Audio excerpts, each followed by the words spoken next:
He is a person who clearly is sundowning late in the afternoon, evening. We'll get to that in a moment, because as it turns out, he did yet another Oval Office address in which he struggled to make it through a telepromptered address. So he did an event about 2 p.m. yesterday. He was flanked by the Vice President, Kamala Harris, the Attorney General, Merrick Garland, the Secretary of Homeland Security, Alejandro Mayorkas. He issued a rather banal statement saying an investigation was underway. He said that he had called President Trump. Here is what President Biden had to say. This is about 2 p.m. Eastern time yesterday. Last night, I spoke with Donald Trump. I'm sincerely grateful that he's doing well and recovering, and we had a short but good conversation.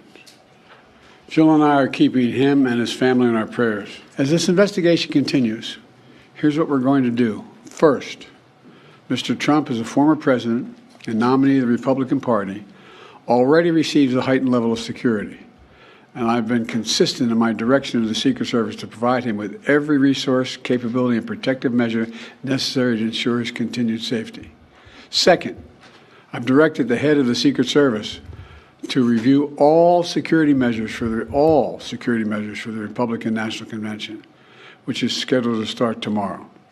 And third, I've directed an independent review of the national security at yesterday's rally to assess exactly what happened. And we'll share the results of that independent review with the American people as well. So that was his rather blasé statement yesterday. That was earlier in the day.